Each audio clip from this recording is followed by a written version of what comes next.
La gnosis de los padres y madres del desierto en los 7 pecados capitales y el 8º o la acedia. Con el nombre de padres y madres del desierto se identifica en el cristianismo a los monjes y monjas ermitaños que experimentaron una rebelión interior buscando a Dios, llevándolos a iniciarse en sus profundos secretos hasta enamorarse completamente de Él.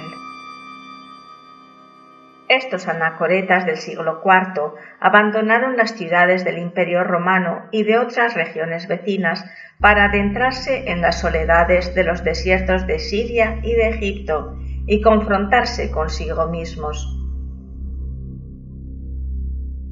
En la ascesis solitaria, los padres y madres del desierto anhelaban lo que en griego se llama exequia o paz interior, para disponerse al religare o unión mística, una de las 4 columnas torales gnósticas.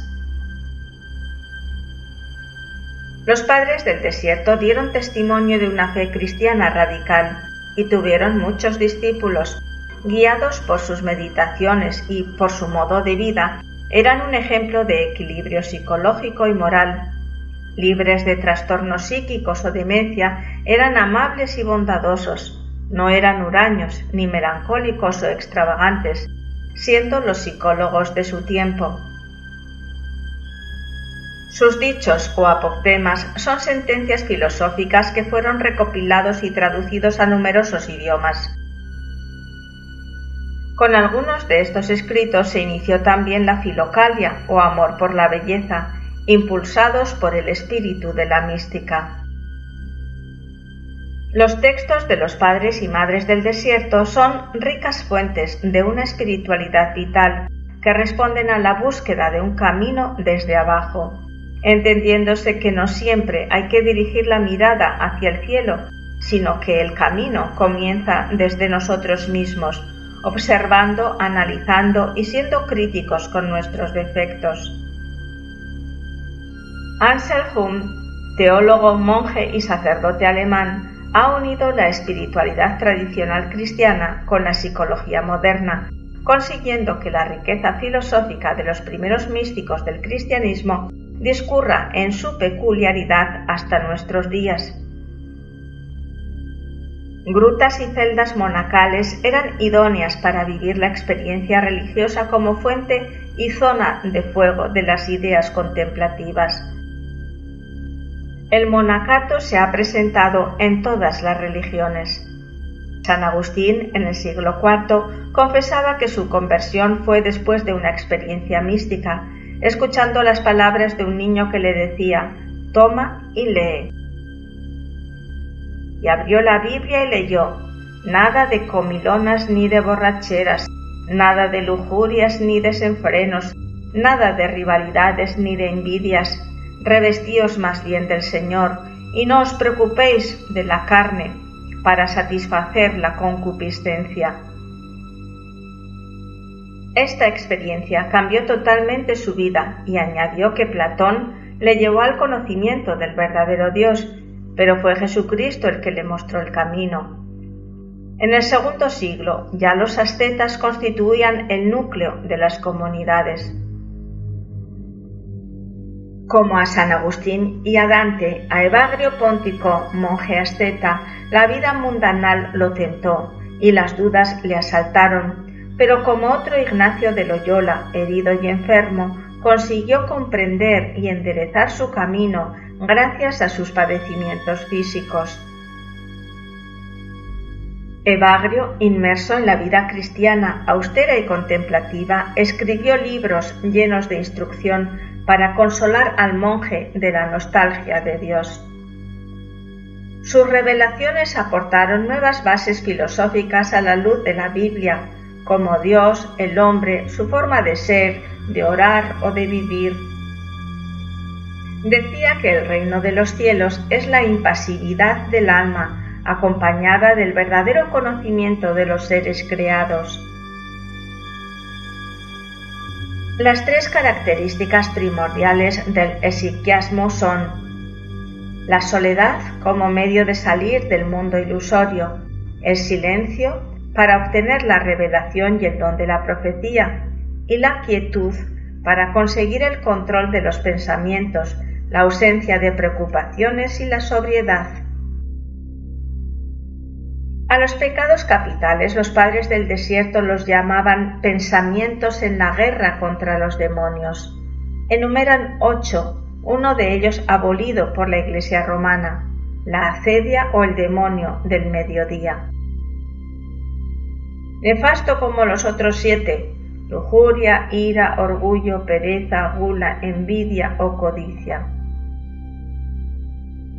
Del arraigo de estos pensamientos, egos o defectos capitales nace la turbación del espíritu, la locura y hasta las alucinaciones.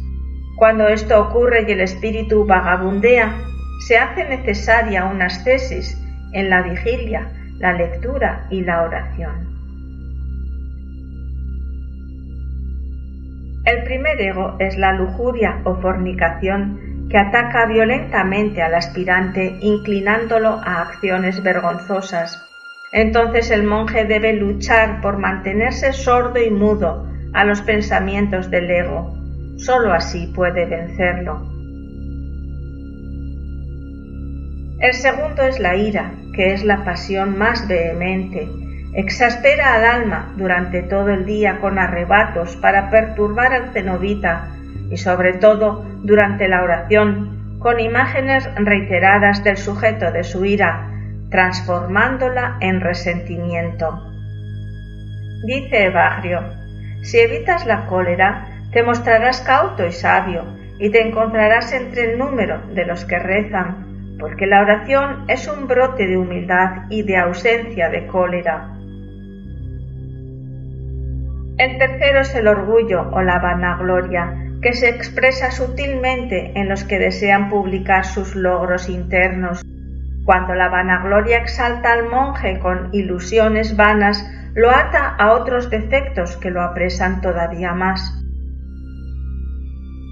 Porque la soberbia le incita a negar el auxilio divino y a creerse a sí mismo autor de sus buenas obras, mirando incluso con desprecio a sus hermanos, porque la vanagloria es el principio de la ilusión del intelecto. El cuarto es el demonio de la pereza, que odia el trabajar, el velar y el ayunar, porque esta disciplina cura al alma de las pasiones. Por eso le causa debilidad para que desista de su objetivo, induciéndolo a la tibieza y al desaliento. Cuando el espíritu vagabundea así, el monje sabe que la solución para el alma purificada es el cumplimiento de los mandamientos, que hace de la condición del intelecto firme y capaz de recibir el estado deseado. El quinto es la gula. Todos los demonios psicológicos sugieren el abandono de las tesis para la satisfacción del deseo. Para combatir al demonio de la gula, los padres sugieren al monje la abstinencia. Hay que resistir pacientemente y rezar intensamente, rechazando los ataques de los pensamientos que turban y agitan la mente, con el objeto de quitarle fuerza. El sexto es la envidia, que se manifiesta como deseo y pesar del bien ajeno, es decir, que se sufre por lo que otro tiene, deseando arrebatárselo. El rival es menospreciado considerándolo inmerecedor de sus logros y se desea que le vaya mal. Dice Evagrio: no quieras que tus cosas vayan como a ti te parece, sino como gustan a Dios. En tu oración te encontrarás sin turbación y lleno de gratitud, si no entristeces a nadie. Reconcíliate con tu hermano, y entonces verás y rezarás sin turbarte. El séptimo es la avaricia, que sugiere una vida de necesidades imposibles de alcanzar, preocupándolo por la posibilidad de la incapacidad del trabajo, el hambre o la enfermedad, y acosándolo con la vergüenza de la pobreza y de la amargura de tener que vivir de la caridad. La avaricia nunca se sacia, como dice el Eclesiastés. Todas las cosas son fatigosas, mas de lo que el hombre puede expresar, nunca se sacia el ojo de ver ni el oído de oír. Evagrio alienta: anímate, porque los perros no permanecerán de pie si has hecho con ardor tu súplica a Dios, ya que de inmediato vencidos y escondidas por la potencia de Dios serán echados muy lejos. El octavo es la acedia, o demonio del mediodía, que ataca haciendo el tiempo aburrido, inspira aversión a la celda o al lugar donde se habita, se muestra apático al modo de vida y al trabajo, y le insta al monje a que lo abandone todo. Analizando más profundamente a la acedia, la vemos reflejada en la actualidad en la patología de las depresiones. Gentes comunes que sufren depresión y que se hunden en silencio en una sociedad sin valores y saturada de comodidades. El hastío, las drogas, los vicios o el vacío existencial conducen a quien lo padece al precipicio del suicidio o a la desvalorización de la misma vida en una total desolación interior. Los seres espirituales que sufren la depresión como en la noche oscura del alma es aplicable a los procesos del cambio del nivel conscientivo. Decía el bendito maestro Samael que no te reciben arriba porque no tienes valores suficientes, pero te rechazan abajo por serles extraño. Los padres del desierto, como grandes terapeutas, exhortan en este proceso para que no te sientas dolorido si no recibes enseguida de Dios lo que pides. Él te quiere hacer un bien aún más grande mientras perseveras en permanecer junto a Él en la oración. Grandes personajes lograron pasar con éxito por noches espirituales, como el rey David, San Juan de la Cruz, Santa Teresa o Beethoven, refugiándose en la oración o en la música.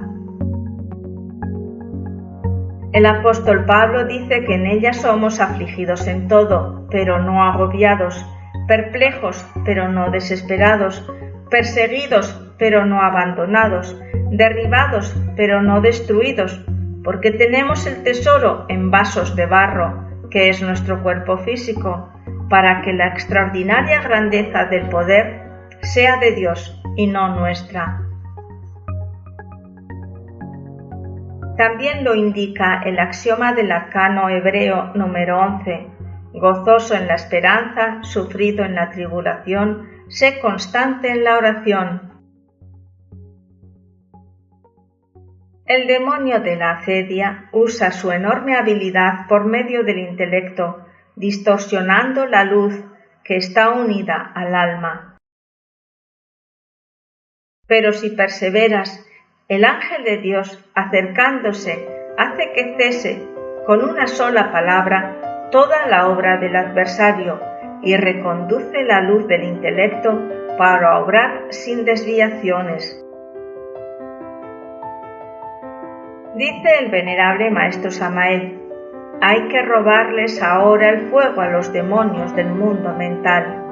Persevera y no desmayes, hermano mío.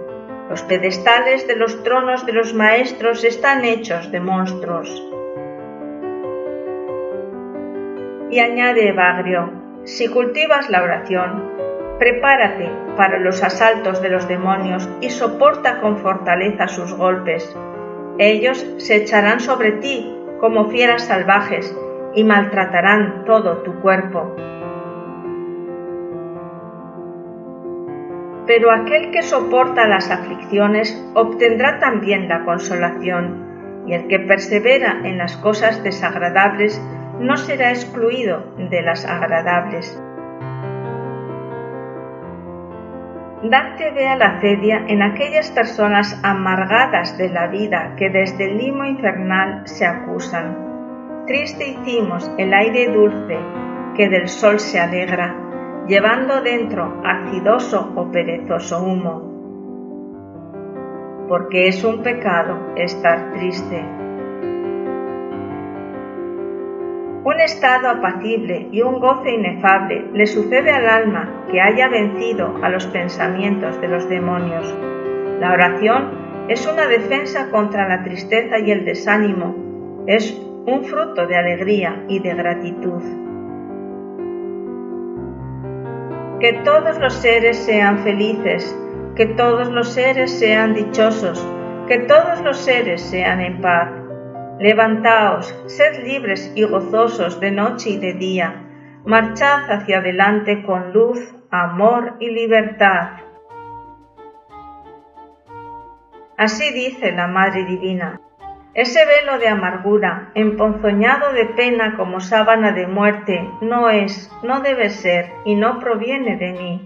Es una mentira, es una falsedad esa tortura consigo mismo. La expresión de la ignorancia es una mentira.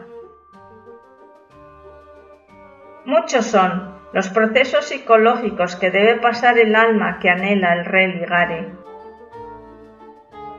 Al morir un agregado nace una virtud y el triunfo debe aportar una alegría perenne. Cuando mientras oras te hallas más arriba de toda otra alegría, entonces has encontrado verdaderamente la oración.